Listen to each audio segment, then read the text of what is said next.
próxima palestrante, tá?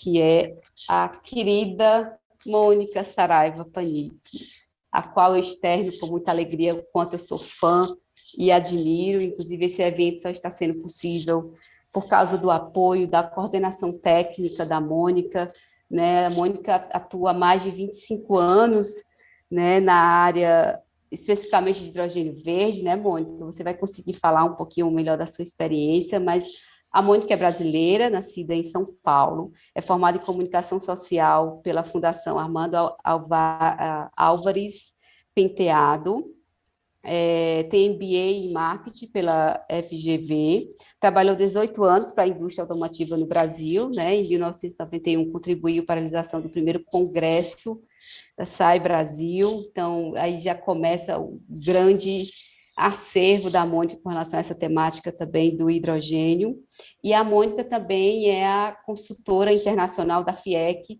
sobre essa temática de hidrogênio verde, então ela vai agora falar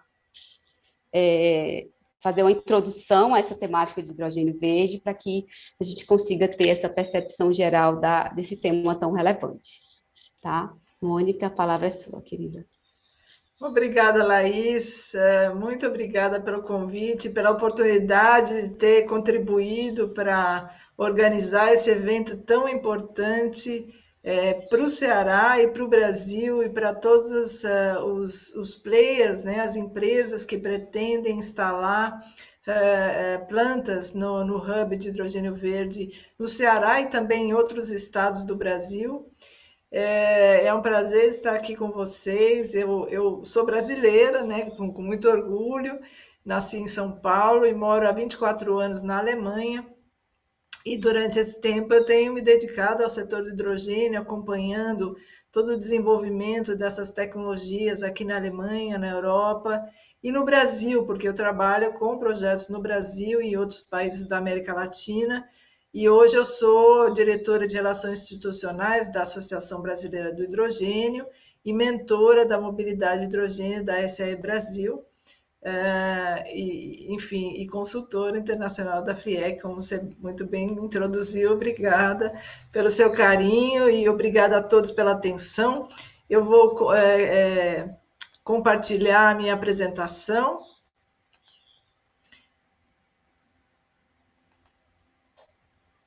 Espero que vocês estão todos vendo aí no modo certo, né? No modo doutora, tudo ok. Apresentação. Enfim, eu sempre começo, né, com esse slide. Por quê? Porque para mim ele é um marco a nível global para o setor de hidrogênio, essa introdução ao conceito de transformação energética, que na verdade é uma tomada de consciência de países da Europa, Estados Unidos e Ásia, que chegaram à conclusão que para atingir os objetivos, né, do Acordo de Paris, será necessário descarbonizar grande parte do sistema energético mundial e, para tanto, uma quantidade significativa de fontes de energia renovável precisa ser instalada e integrada, e setores que demandam energia, como o transporte e a indústria, precisam ser descarbonizados em grande escala. Então foi aí que o hidrogênio ele deixou de ser visto apenas como um combustível para o setor de transportes e passou a ser visto como um vetor energético e o pilar da descarbonização da economia mundial. Essa tomada de consciência ela abriu um leque de oportunidades para o hidrogênio em 7 setores, ou seja, possibilitando a instalação e a integração com fontes de energia renovável em grande escala, atuando como armazenador de energia para aumentar a eficiência do sistema e evitar desperdício, possibilitando a geração de energia descentralizada em setores e regiões, descarbonizando o setor de transporte com zero de emissão veicular, descarbonizando o uso da energia no setor industrial, descarbonizando o setor predial, né, ou seja, residencial e comercial, produzindo calor e eletricidade, e atuando como matéria-prima limpa para a indústria. Então, essa onda, na verdade, é muito recente, porque ela começou no final de 2017, ela foi avançando, e no ano passado ela ganhou força, com cerca de 9 países que lançaram seus roteiros e estratégias nacional do hidrogênio, e esse ano é um momento do nascer do sol, né? No Brasil e também no mundo, são mais de 30 países que têm estratégias concretas para o hidrogênio. Desde fevereiro, 131 novos projetos de grande escala foram anunciados, em um total de 359 projetos e investimentos de cerca de 500 bilhões de dólares até 2030. 30% desses projetos podem ser considerados maduros, o que significa que o investimento está em fase de planejamento, passou por uma fase de decisão final de investimento ou está associado a um projeto em construção, comissionado ou atualmente operacional. E 90 países, representando 80% do PIB mundial, estão comprometidos com as metas de zero emissões até 2050. Isso é importante saber porque a demanda do hidrogênio verde ela está diretamente ligada às metas de descarbonização. Para vocês terem uma ideia, em 2018, a demanda mundial do hidrogênio era de cerca de 75 milhões de toneladas por ano, e o hidrogênio é hoje usado, né, ou foi até hoje usado no setor de produção de amônia para fertilizantes, no setor de refinarias, no setor da produção de metanol e também no setor do aço. Mas com o hidrogênio verde sendo produzido através de energia renovável, ao invés de gás natural, eu vou explicar direitinho isso mais para frente, e o hidrogênio verde estando vinculado às metas de descarbonização, existem novas aplicações para o hidrogênio, como o setor de transporte, principalmente o setor de transporte pesado, o setor predial, o setor de armazenamento de energia, a geração distribuída e os setores marítimo e de aviação.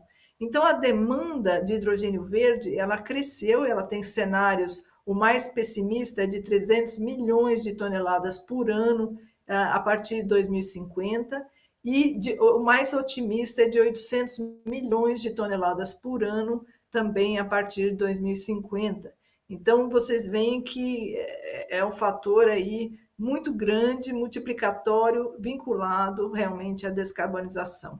E aqui são as cores do hidrogênio, vocês já devem ter ouvido falar, existem muitas cores, mas na verdade as principais é o hidrogênio verde, né? O hidrogênio produzido através de energia renovável, ou seja, energia solar, eólica, hidroelétrica, e em muitos países se considera também a biomassa, que em processos que têm zero emissão de carbono. O hidrogênio cinza é aquele produzido atualmente, que é produzido ou subproduto das refinarias, ou ele é reformado através do gás natural, ou seja, produzido através do gás natural. E o hidrogênio azul, ele é aquele produzido através da reforma do gás natural, mas com captura de carbono, ou seja, o de CO2, ou seja, o CO2 não é emitido na atmosfera, e sim capturado, reduzindo aí as emissões na atmosfera. E o equipamento que faz a produção do hidrogênio verde, ou seja, que utiliza a eletricidade renovável para a produção de hidrogênio, é chamado eletrolisador. Ele usa a eletricidade da rede, ou uma eletricidade dedicada àquela atividade, à produção do hidrogênio, para produzir hidrogênio e oxigênio. Então, a eletricidade quebra a molécula da água, né? As matérias-primas, então, são a água e a eletricidade renovável. A eletricidade quebra a molécula da água em hidrogênio, separa a molécula da água em hidrogênio e oxigênio. Até hoje, o oxigênio foi emitido, ou seja, emitido na atmosfera, o hidrogênio não, o oxigênio. Mas agora, devido à pandemia, o oxigênio ele ganhou valor.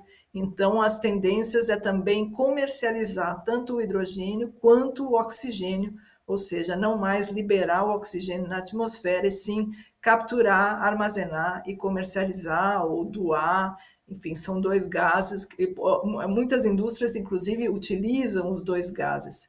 E essas duas empresas são empresas globais de produção de hidrogênio verde em grande escala, de produção de eletrolisadores em grande escala. A ThyssenKrupp e a Siemens Energy são empresas alemãs que estão já comercializando essas tecnologias no Brasil. Tem também uma empresa brasileira, que é a Hytron, que foi comprada por uma empresa alemã chamada Neumann Esser, que desenvolveu a tecnologia no Brasil, tanto de eletrolisadores quanto de reformadores de etanol, de reformadores de biometano, e hoje é o centro de competência da Neumann Esser no Brasil, e ela está fabricando também eletrolisadores, ou seja, esses três, tem mais fornecedores a nível global, mas no Brasil, dentro do meu conhecimento, são esses três players, né, fabricantes de eletrolisadores. Esse hoje, o eletrolisador da Hytron, ele era mais ou menos assim, nessa foto à esquerda. Hoje ele já adquiriu escala também, né? Então essa é uma planta de 5 megawatts, é um módulo de 5 megawatts, e dentro de um container, tem o sistema de refrigeração ao lado, ou seja, ele ocupa um espaço não muito grande, uma área não muito grande, mas isso depende da escala, né? Todo eletrolisador, ele é modular, ou seja, a área que ele vai ocupar depende da capacidade instalada, ou seja, de quanto de energia, né, relativa ao hidrogênio ele vai, são os metros quadrados ou os hectares que ele vai ocupar. E essa tendência de hubs de hidrogênio verde é uma tendência que começou na Europa em fevereiro de 2019, com o lançamento de um edital da União Europeia, chamado Hydrogen Valley. Na verdade, o hub de hidrogênio, ou vale de hidrogênio, é a mesma coisa. É uma região onde ocorre a produção do hidrogênio, ou seja, primeiro a geração de energia renovável, tanto da forma dedicada, ou seja, instalada para aquela aplicação, ou utilizando a energia da rede, né? Envolve a geração de energia renovável, envolve a produção do hidrogênio verde através de plantas de eletrólise e o uso desse hidrogênio na indústria e no transporte. Então, esses são os chamados hubs de hidrogênio, cuja cadeia de valor é muito grande, isso também eu vou mostrar mais para frente. E hoje, então, quem ganhou esse edital da União Europeia foram os Países Baixos. Então, hoje é a região que está implementando um dos maiores hubs de hidrogênio do mundo, no norte da Holanda, e também tem na região, em Yamanashi, no Japão, no Porto de Sines, em Portugal, e outras regiões também. Os países líderes nas tecnologias de hidrogênio e célula combustível são os Estados Unidos, o Japão, a Alemanha, agora os Países Baixos, mas que esses países já investem nessas tecnologias há mais de 20 anos.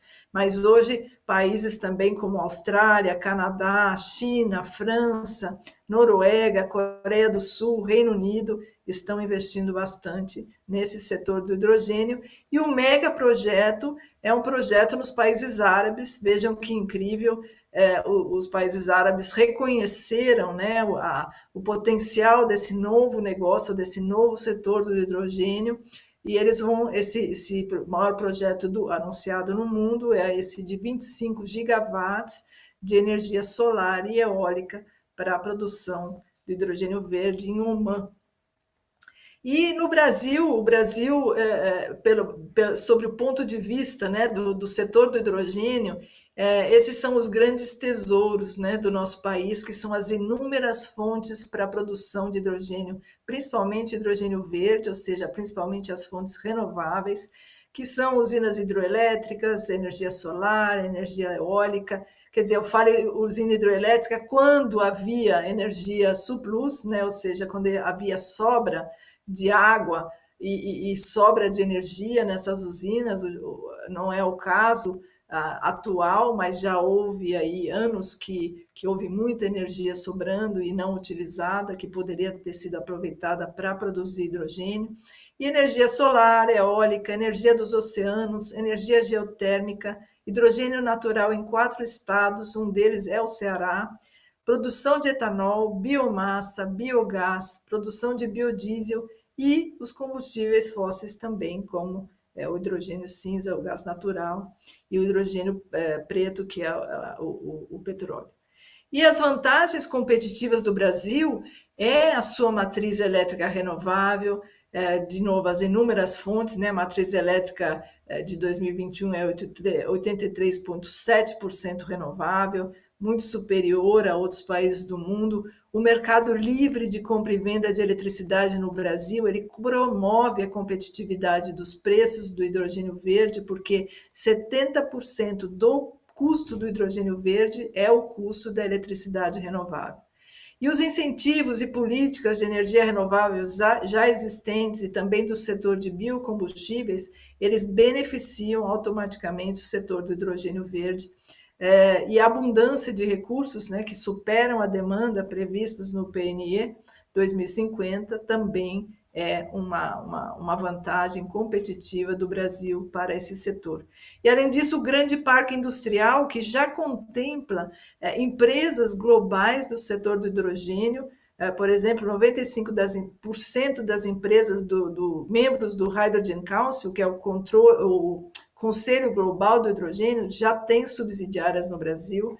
E aqui de um outro catálogo da Alemanha, 52% dessas empresas desse estado onde eu moro, que é Baden-Württemberg, têm subsidiárias no Brasil. Então, são empresas cujas matrizes já estão atuando no setor do hidrogênio e já têm subsidiárias no Brasil.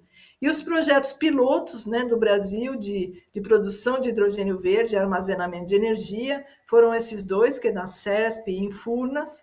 O que utilizam, ainda estão operando, foi um edital da ANEEL em 2016 para armazenamento de energia, e eles estão produzindo hidrogênio verde em pequena escala, né, a partir da energia hidrelétrica e solar, e armazenando, e alguns reconvertendo esse hidrogênio em eletricidade.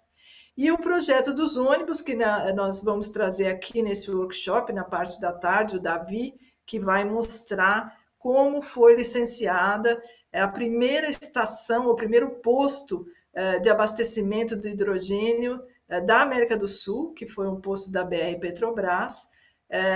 Esse foi um projeto que eu gerenciei durante mais de 10 anos. Eu fui gerente por parte do consórcio. Nós construímos 4 ônibus movidos a célula combustível hidrogênio no Brasil, em Caxias do Sul, e uma estação de produção e abastecimento de hidrogênio, que nada mais era, né, do que uma produção de hidrogênio verde, porque utilizamos a energia da rede, né, distribuída pela Eletropaulo, e um eletrolisador, né, para produzir o hidrogênio que abasteceu os ônibus que operaram no corredor metropolitano da região metropolitana de São Paulo.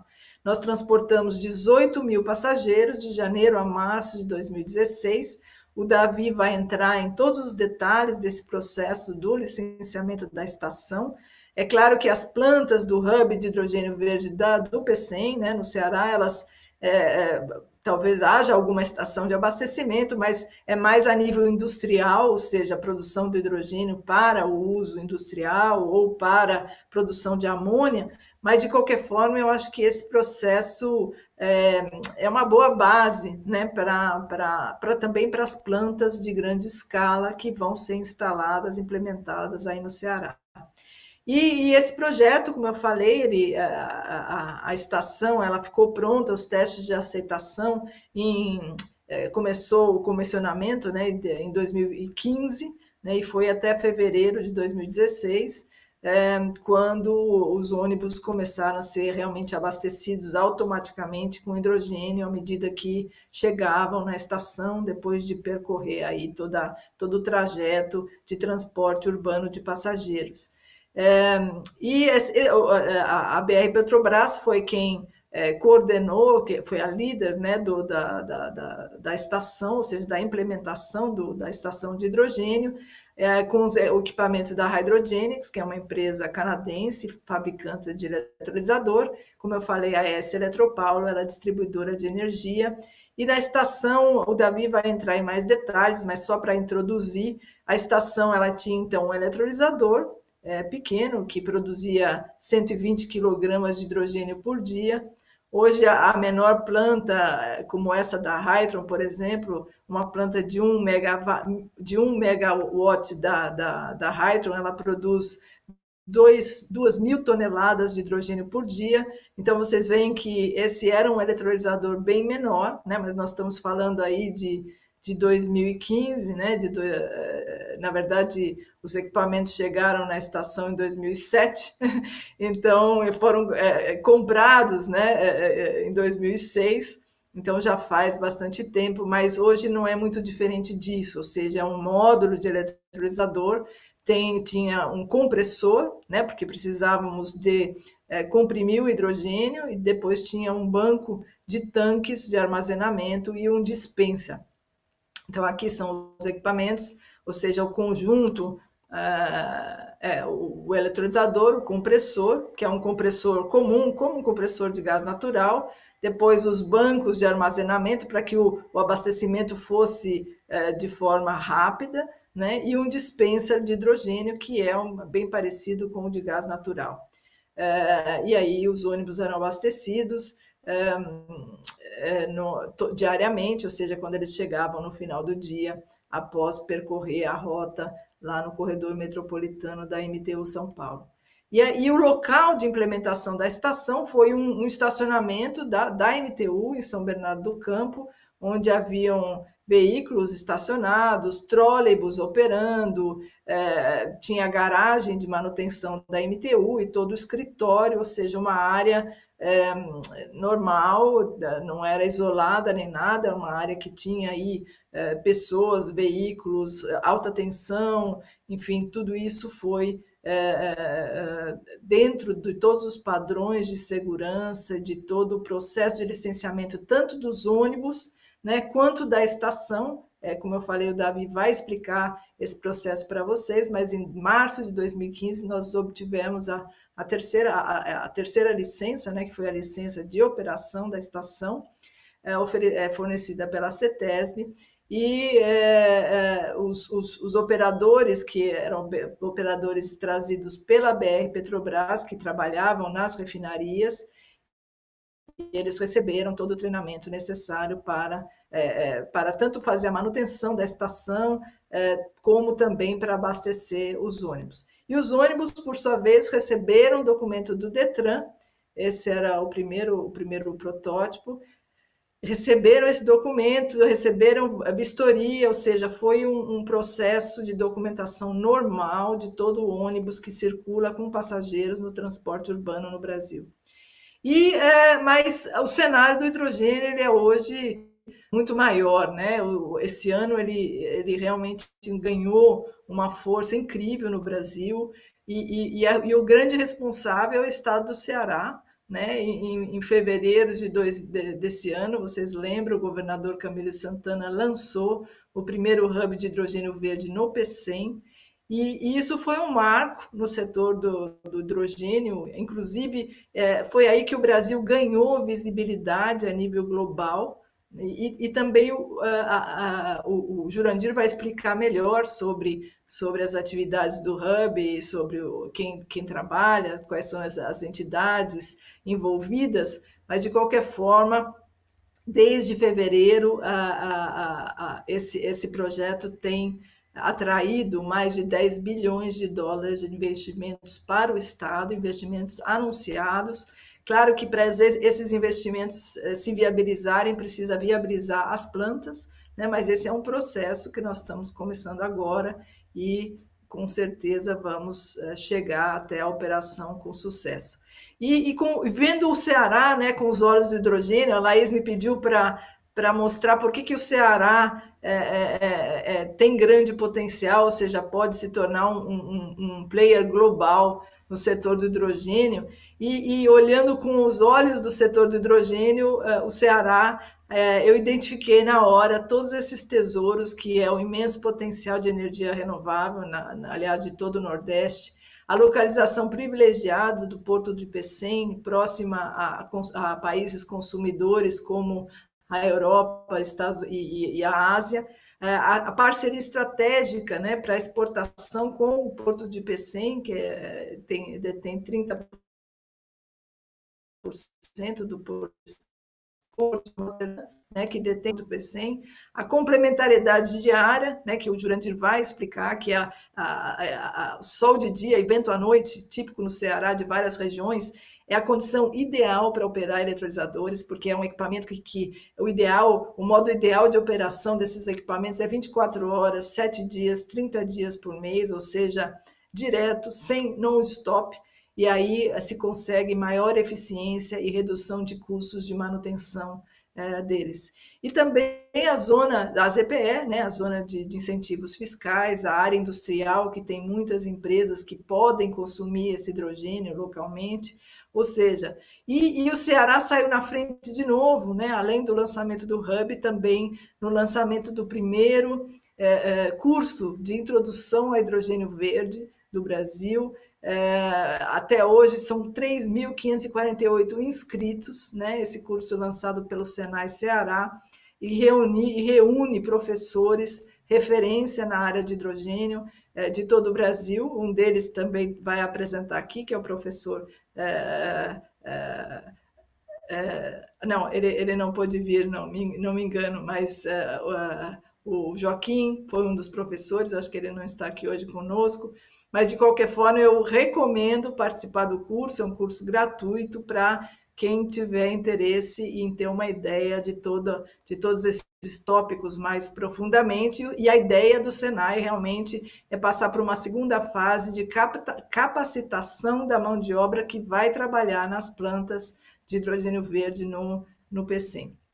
E esse lançamento, né, do Hub de hidrogênio verde no Ceará, ele motivou outros estados a lançarem hubs de hidrogênio verde, como o Porto do Açu, no Rio de Janeiro, Suape, em Pernambuco, Rio Grande do Norte, e o último foi o estado de Minas Gerais, mas já tem outros aí também conversando comigo e despertou, né, o interesse por esse setor e por essas atividades. Então, como eu expliquei, o setor do hidrogênio atual, né, que é o setor do hidrogênio cinza, ele envolve algumas empresas, né? Ele envolve as empresas de gases, a Linde, White Martins, a Mesa, a Air Liquide, Air Products, envolve a Petrobras, né, como subproduto das refinarias, envolve também os off-takers, ou seja, as empresas que utilizam hidrogênio, como a indústria petroquímica, siderúrgica, alimentação, vidros planos, termoelétricas, mas a cadeia do hidrogênio verde ela envolve muito mais setores e também, na verdade, é uma combinação do setor elétrico de energia renovável com o setor de gases e também envolve os processos industriais que normalmente hoje ocorrem nas refinarias. Então, além das plantas de dessalinização da água, os parques, quer dizer, no licenciamento ambiental, você tem tanto a parte ambiental da geração de energia, né, dos parques eólicos e solar, mas também, isso se você faz uma planta dedicada, se pode também utilizar a energia da rede, ou seja, aí não tem a instalação da planta, mas tem uma instalação de planta de eletrólise ou armazenamento e distribuição de hidrogênio, tancagem e transporte, plantas de amônia, né, de produção de amônia a partir do hidrogênio verde, reforma de etanol e biogás, gasificação de resíduos e as empresas que vão consumir esse hidrogênio, que são, por exemplo, empresas de aço, empresas de fertilizante, de produção de amônia verde para a produção de fertilizantes. Isso vai fazer renascer esse mercado, essa indústria da amônia verde no Brasil, ou seja, o hidrogênio verde ele está fazendo renascer um setor que hoje é quase inexistente, porque 80% da amônia para a fabricação de fertilizantes nitrogenados no Brasil, ela é importada. Então, o fato de se produzir hidrogênio verde no Brasil permite, né, a produção da amônia verde em grande escala, também há um custo competitivo com a amônia importada. As empresas de cimento, a mistura com o gás natural, que já está sendo analisada pela Cegás, o uso do hidrogênio por esses grandes veículos de mineração para redução do consumo de diesel e transporte, a logística do diesel para áreas isoladas, e o transporte de carga, de passageiros, embarcações, né? Hoje se tem o conhecimento de que quanto maior o porte do veículo, maiores são as vantagens para esses sistemas a célula combustível em termos de autonomia, que é a mesma que um veículo convencional, tempo de abastecimento, que é de 3 a 5 minutos, e custo. De qualquer forma, é importante lembrar que um veículo a célula combustível, a hidrogênio, ele não compete com veículos a bateria, na verdade, ele é complementar, porque ele é um veículo elétrico, ele tem o sistema de tração elétrico, só que a geração da energia é feita no próprio veículo através do hidrogênio. E no caso dos veículos, só a bateria, a energia é da rede, né? Essa é a única diferença. E as cadeias, né? Eu falei da cadeia da eletrólise, ou seja, a produção do hidrogênio verde através da eletrólise da água, então, onde a cadeia é todo o setor de energia renovável, para a produção também do hidrogênio e produção de combustíveis sintéticos que usam o hidrogênio, como a e-querosene, o e-metanol, o HVO, até a e-gasolina, né? É tudo E, porque é E de eletricidade, e a amônia, como eu mencionei. E também o uso da biomassa, com as tecnologias de pirólise e gasificação, também para a produção do hidrogênio e de amônia e de todos esses combustíveis sintéticos, e também a possibilidade de se produzir hidrogênio através do etanol, que tem hidrogênio em sua molécula.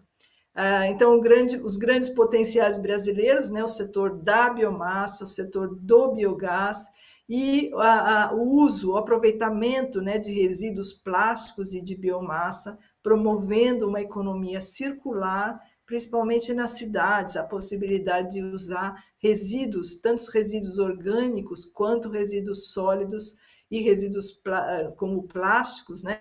Principalmente plásticos de oceanos, qualquer plástico, né, do lixo urbano, para gasificação, utilizando a tecnologia de gasificação para a produção do hidrogênio. Não é o hidrogênio verde, porque tem certos subprodutos, mas são hidrogênios considerados hidrogênios sustentáveis, porque estão aproveitando resíduos, né, ao invés de descartá-los, e também existe toda uma purificação desses subprodutos e são considerados, então, hidrogênio de baixa emissão, assim como também os biocombustíveis. E já no Brasil existe esse projeto de produção de combustíveis sintéticos, utilizando o hidrogênio verde com o CO2 capturado, né, para a produção, aí, como eu falei, de querosene para aviação, ou do e-metanol para embarcações marítimas, ou mesmo da e-gasolina, ou seja, ao invés de você enterrar o CO2, né, capturado, você armazena esse CO2 e utiliza para a produção de combustíveis sintéticos. A produção da amônia eu já comentei. A amônia hoje ela é vista não só para a produção de fertilizantes, mas também como combustíveis de navios. Já tem várias empresas fazendo essa substituição, testando a amônia como combustível ou o metanol como combustível, principalmente grandes embarcações. Aqui é um exemplo da Yara, que já está produzindo amônia verde na Austrália, a partir de energia renovável, e fazendo a produção da amônia verde e a manufatura de fertilizantes. E também a amônia ela é vista como um carregador de hidrogênio, ou seja, para o transporte marítimo, principalmente em rotas intercontinentais. Hoje se analisa algumas opções, como a amônia, né, o LOHC e o hidrogênio líquido. Então, dependendo do cliente, comprador, ele vai pedir, por isso que as plantas, às vezes, elas são só plantas de eletrólise, produzindo hidrogênio puro, ou talvez vão ser plantas de hidrogênio que vão liquefazer o hidrogênio, né, a menos 253 graus, ou também plantas de eletrólise combinadas com plantas de amônia, ou planta, ou também de LHC, que é um líquido orgânico, onde você cola o hidrogênio nele, por assim dizer, e depois você tira o hidrogênio dele em outra região. Encerrando, né, o Brasil, ele lançou 2 pactos de energia no diálogo de alto nível da ONU, agora em setembro, que são os biocombustíveis e o hidrogênio. Então, o governo brasileiro, o Ministério de Minas e Energia, está trabalhando em 2 programas, que o Jurandir vai comentar, que é o Programa Nacional do Hidrogênio e o Programa Combustível do Futuro. Eu mesma estou participando aí de vários comitês do Combustível do Futuro. São comitês excelentes, é um trabalho assim incrível do Ministério de Minas e Energia. São grupos que reúnem tanto a iniciativa privada, quanto agências de regulação, quanto também associações de classe, para discutir todo esse arcabouço regulatório, enfim, todo esse mercado potencial. E o hidrogênio, nós conseguimos que todos entendessem que o hidrogênio, na verdade, ele não precisava de um outro subcomitê, mas sim que ele participasse em todos os comitês, tanto da captura de carbono, do setor marítimo, do setor de aviação, de motor a combustão, ou seja, eu estou em aí uns 4 subcomitês e realmente um trabalho excepcional que está sendo feito no momento. E aí, trazendo também um outro trabalho aqui da ABNT, que eu também estou no grupo, e tem o pessoal da SEMASSE e da Universidade Federal do Ceará, que também estão nesse grupo, com o professor Fernando Nunes, a Magda. Nós estamos trabalhando, a ABNT quer propor uma norma de hidrogênio verde na ISO internacional. Então, nós estamos desenvolvendo essa proposta, foram convidados aí também um grupo grande de especialistas para fazer uma definição de hidrogênio verde, as definições, especificações do uso da terra e da água, se existem emissões em algum processo, os padrões utilizados, a certificação e garantia de origem e normas existentes. Então, esse é um trabalho da ABNT, que também é excepcional. E eu trouxe agora, para finalizar, esse trabalho da União Europeia, que é um sistema chamado Certify High, que reuniu aí um grupo de instituições, a início o Instituto Alemão Ludwig Bolkhoff Systemtechnik, a Gresel, TNO e o TÜV Süd, financiado pelo Fuel Cell and Hydrogen Joint Undertaking, que é um instituto que financia projetos na União Europeia, utilizando os fundos, né, da própria União Europeia, e ele está realizando amplas consultas também com 900 membros de uma plataforma de players aí da Europa, e também através de grupos de trabalho. A fase 1 foi entre 2014 e 2016, que desenvolveu esse conceito de garantia de origem do hidrogênio verde e o hidrogênio de baixo carbono para toda a União Europeia, incluindo uma definição para o hidrogênio verde e o hidrogênio de baixo carbono, um roteiro com etapas completas para a implementação desse amplo esquema de garantia de origem. A fase 2 é o acompanhamento que ocorreu entre outubro de 2017 e março de 2019, que serviu como um catalisador para a implementação todo esse esquema de garantia de origem em toda a União Europeia.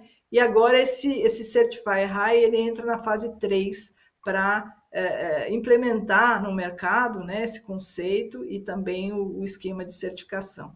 Esses são esse grupo de stakeholders, todas essas empresas aí que contribuíram para esse conceito, de todos os setores. Se vocês analisarem, depois eu distribuo essa apresentação. Eles preveem que a demanda global de hidrogênio chega já a 50 milhões de toneladas até 2025, 2025, desculpa, que é, na verdade, quando as plantas, né, de grande escala, inclusive no Ceará, elas vão começar a operar.